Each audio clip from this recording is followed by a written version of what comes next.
সামান্য পিপিলিকার কামড় সহ্য হইল।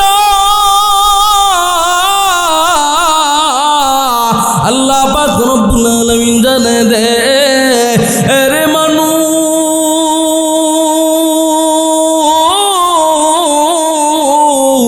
আমি আল্লাহ পাক রব্বুল আলামিন তোরে কেমন করে করে বানাইছি জানো? আমি আল্লাহ তাআলা তোরে একেবারে দুর্বল করে করে বানাইছি। তুই যখন দুনিয়ার জমিনে আসলি, অন্য অন্য প্রাণীদের বেলা এমনটা নয়, তোর বেলা যেমনটা হয়েছে।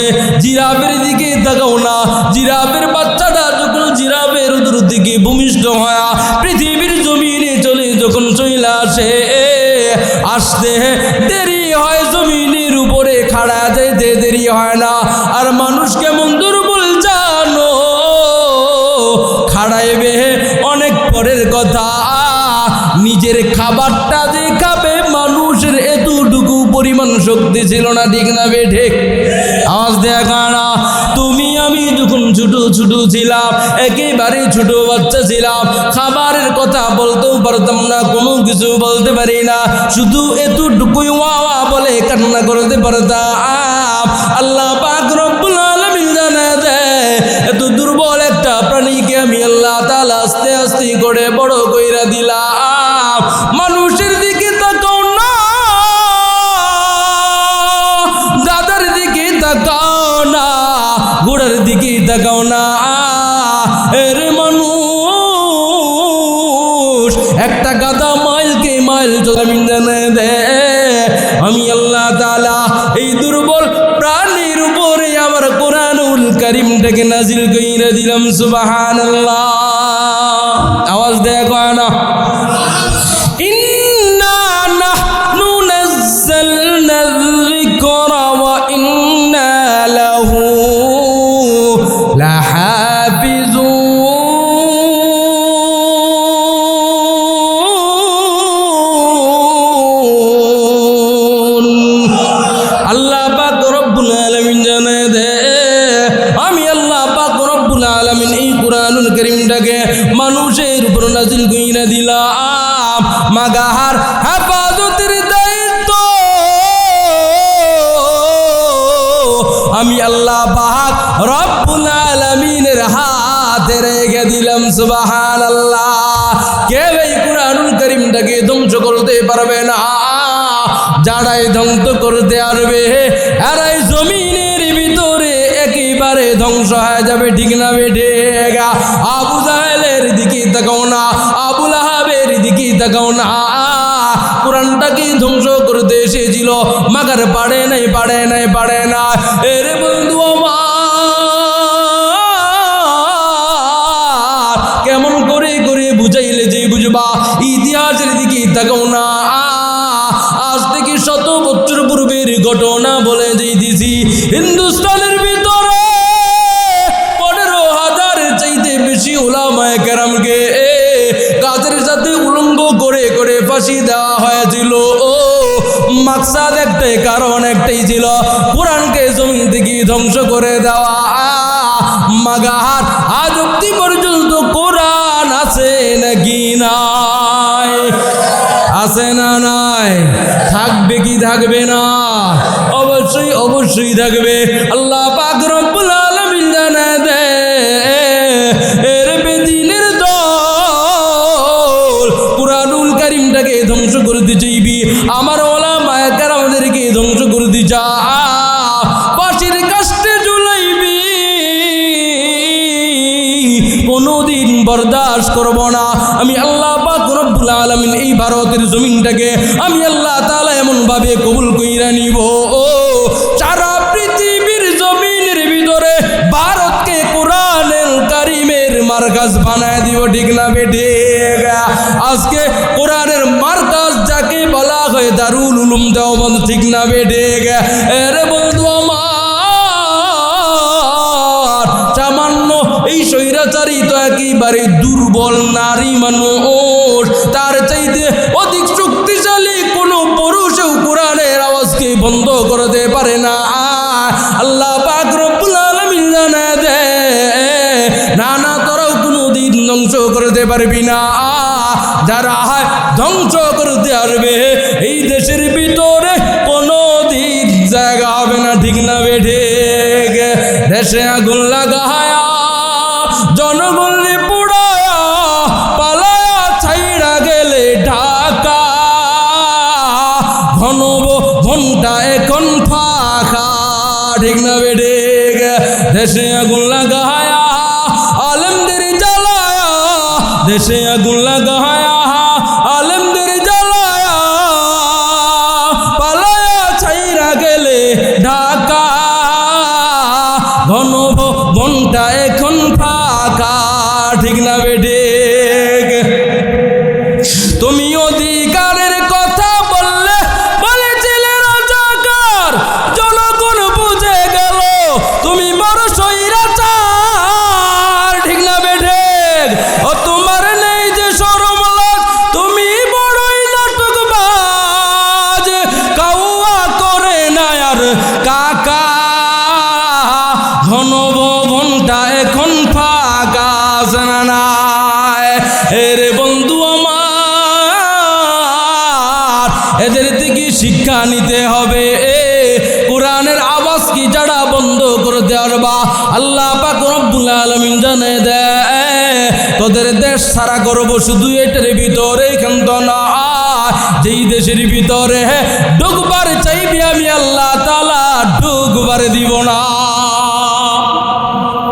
ঢুকবার দিব না। অসুস্থ হইলে ঠান্ডা হইলেই দেখতাম কি কোন জায়গায় যায়, কাতারে যায় বা অন্য রাষ্ট্রের ভিতরে যায়। সবচেয়ে উন্নত কোন রাষ্ট্র জানি আছে চিকিৎসা ক্ষেত্র? সিঙ্গাপুর। সিঙ্গাপুর। আল্লাহ কয় তোর প্রিয় রাষ্ট্র সিঙ্গাপুর, তুই এই এমন এক কাজ করেছিস, তুই সিঙ্গাপুর যাইতে চাইবি, আমি আল্লাহ তোরা ঢুকাবো না। তুই লন্ডন যাইতে চাইবি, আল্লাহ কয় তোরা ঢুকতে দিব না। তুই আমেরিকা যাইতে চাইবি, ঢুকতে দিব না। তুই তোর জামাইয়ের কথা শুনেছিস, তুই তোর জামাইয়ের সাথে অবৈধভাবে থাকবি। বুঝছেন কথা? বড় কষ্ট লাগে এখনো যারা এদের গীত গাইতে চায়, বড় কষ্ট লাগে। শুধু কোরআন না রে ভাই, আপনি আমি ভাবতেছি হাতে তালি দিতেছি যে কোরআন আর মাদ্রাসা নিয়ে প্ল্যান না, পুরা দেশকে নিয়ে প্ল্যান। আপনি ভাবতেছেন উসমান হাদি নিয়ে প্ল্যান না, উসমান হাদি না, আপনাকে নিয়েও প্ল্যান। অপেক্ষা করেন, যদি ঐক্যবদ্ধ না হতে পারেন, শুধু কোরআন না, আপনাকেও এরা ধ্বংস করতে চাইবে। কিন্তু বাঙালি তো পারবে না মনে হয় ইনশাল্লাহ, কি বলেন? পাকিস্তান কত শক্তিশালী দেশ, বাঁশ দিয়ে ৭১ লড়াইছে। কি দিয়া? বাঁশ দিয়ে না? মুরব্বীরা জানেন না নাকি? আমার দাদা বলছে বাঁশ দিয়ে পিটাইছে, পিস্তল কই পাবে?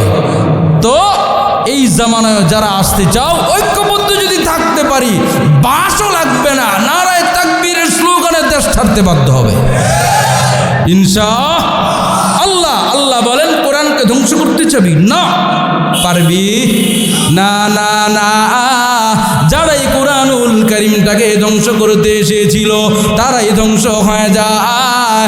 আল্লাহ পাক রব্বুল আলামিন জানায় দেয় কেন কেন কেন কেন রে কোরআনুল কারীমকে যারা ধ্বংস করতে চলে আসে তারাই ধ্বংস হয়ে যায়। এই জন্য ইন্না নাহনু নাযালনা যিকরা ওয়া ইন্না লাহু লাহাফিজুন। আল্লাহু আকবার। এই কোরআনুল কারীমটাকে আমি আল্লাহ পাক রব্বুল আলামিন মানুষের উপর নাযিল কইরা দিলাম।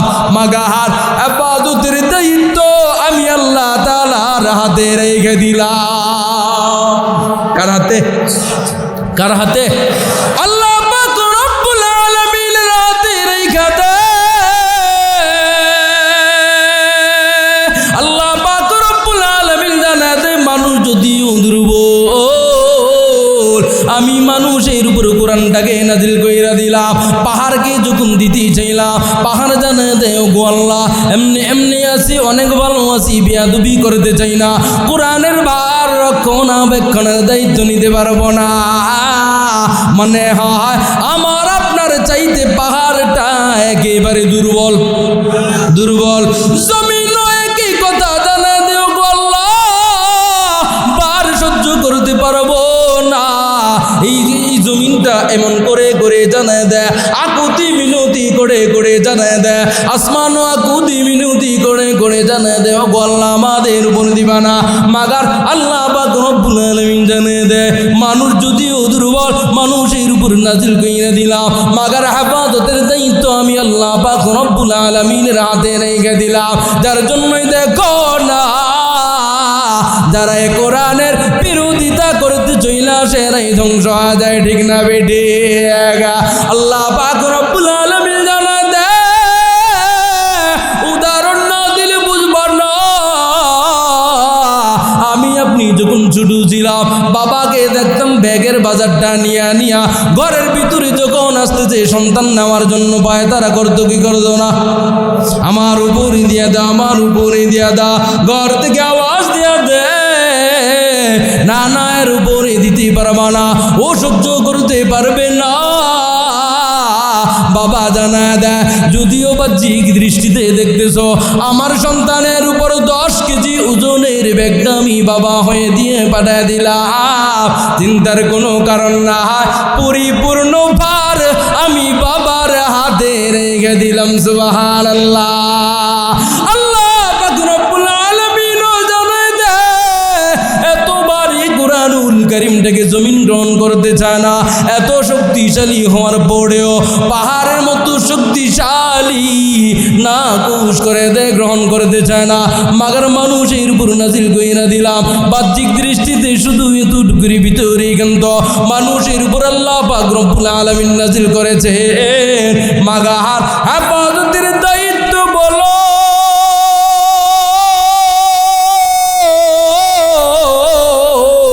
আর ভার বলো আর ওজন বলো, যা বলো না কেন পুরাটা আল্লাহ পাকের হাতে রেখে দেয়, ঠিক না বেঠিক? এই জন্য মানুষ নত হয় না, ধ্বংস হয় না। এরে বন্ধু আমার,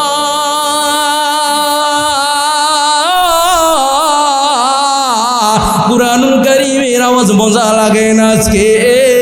আজকে নয়, আজকে নয়, আমার আপনার হাবিবি কিবরিয়া মুহাম্মদ আরবি সাল্লাল্লাহু আলাইহি ওয়াসাল্লাম যখন কোরআনের দাওয়াত দেওয়া আরম্ভ কইরা দেয়, তখন আর পয়গম্বরকে মজা লাগে না, পয়গম্বরকে ভালো লাগে না। পয়গম্বর চাচা জানদেরকে জানে দেয়, এরি চাচা এক আল্লাহ তাআলার ইবাদত বন্দেগী করতে হবে, আমাকে নেতা হিসাবে মেনে নিতে হবে, কুরআনুল কারীমের তেলাওয়াত করতে হবে, নামাজ আদায় করতে হবে, রোজা রাখতে হবে, যাকাত দিতে হবে। তান্দিটা করো।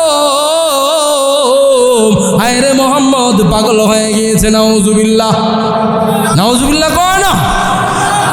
মোহাম্মদ আবল তাবল বলতেছে, কিরে মোহাম্মদ এতদিন পর্যন্ত তো তুমি সঠিকই ছিলা, তুমি এত ভালোর ভালো, তোমার কথা এক বাক্যে আরব কান্ট্রির মানুষেরা উঠতো আর বসতো, ঠিক না বেঠিক? যাহার উপাধি দিয়েছিল আরব কান্ট্রির লোকেরা আল আমিন নামক, ঠিক না বেঠিক? এরে বন্ধু আমার, উলামায়ে কেরামের জীবনটাও কত সুন্দর। আহমদ শফি সাহেবের কথা হুজুর জানাতে এতদিন পর্যন্ত আমি বাহিরে মাহফিলে যাই না, আমি ভিতরে বসে বসে হাদিস কোরআন পড়াইতাম। যেই দিন থেকে আলহামদুলিল্লাহ রাব্বিল আলামিন বলো আর কোরআনুল কারীমটা বলো যে ব্যাখ্যা দিতে শুরু করলাম, ওই দিন থেকে আমি তেতুল হুজুর হয়ে গেলাম। বুঝেন না মনে হয়? আহমদ শফি সাহেব এত ভালোর ভালো, প্রত্যেক বছর হাটাজারি মাদ্রাসায় গিয়া প্রত্যেকটা এমপি মন্ত্রী গিয়া দোয়া আনতো মিয়া, নির্বাচনের আগ দিয়া। এখন যেটা চলতেছে আর কি, দেখেন না টুপি মাথায় দেয়, দেখেন না? অথচ জীবনে দেখছেন 17 বছর টুপি মাথায় দিতে দেখছেন? দেখছেন টুপি দিতে? দেখেন নাই? কি সুন্দর সুন্দর কথা। আর একজন তো একবারে যায় নামাজ বিজা রাস্তায় নামাজ পড়ে, অথচ পশ্চিম দিকে ডুয়া গায়াও পড়ে না। আমাদেরকে আবার বলবে কি ধর্ম ব্যবসায়ী। কাদেরকে বলবে? অথচ বালেগ হওয়ার পর থেকে টুপি খুলি নেই আমি আজ পর্যন্ত। আলেম না, আলেম তো হয়েছে মাত্র 10-12 বছর হয়, কিন্তু বালেগ হওয়ার পর থেকে টুপি খুলি না, পাঞ্জাবি খুলি না, আমি ধর্ম ব্যবসায়ী। আর জীবনে মুইতা ফানি না, ও হচ্ছে খাঁটি মুসলমান। নির্বাচনের আগ দিয়ে টুপি মাথায় দেয়, পাঞ্জাবি পড়ে, আছে না নাই? আছে না নাই? ও আইসা বলে রাজনীতির কথা বলবে না, ও মসজিদের ভিতরে গিয়ে ভোট চায়। চায় কি চায় না? হ্যাঁ। আর আমি বললেই সমস্যা হয়ে যায়, আমরা বললেই সমস্যা হয়ে যায়। আল্লাহ এদেরকে হেদায়েত দিক, আমিন। আপনারা রাগ করতেছেন? বাস্তব কথা বলে যাচ্ছি আপনাদেরকে, বাস্তব কথা। অর্থাৎ কথা একটাই, স্লোগান একটাই, মুহাম্মদুর রাসূলুল্লাহ দাওয়াত দিতে শুরু করে দেয়, এখন আর ভালো লাগে না। উলামায়ে কেরামও হক কথা বলা শুরু করে দেয়, এখন আর ভালো লাগে। আপনাদের মসজিদে এমন হয় কি হয় না? হয় কি হয় না? হুজুর আসিয়ার ঘটনা এত মজা লাগে, হ্যাঁ, হাসান আর হুসাইনের ঘটনা এত মজা লাগে, যখন ওমর ইবনুল খাত্তাবের কথা বলি তখন আর মজা লাগে না। কি কন? কারণ ওমর ইবনুল খাত্তাব রাষ্ট্র চালাইছে কি চালায় নাই? এখন আর মুহাম্মাদের কথা মজা লাগে না। কি রে, কি ব্যাপার? মুহাম্মাদের কাছে আজকের পর থেকে কেউ যাইতে পারবা না, মুহাম্মাদের ধারে কাছে আজকের পর থেকে যাইতে পারবা না। অর্থাৎ মুহাম্মাদের সাথে যারা চলাচল করবে এদেরকে আর জমিনের ভিতরে বেঁচে থাকতে দেওয়া হবে না।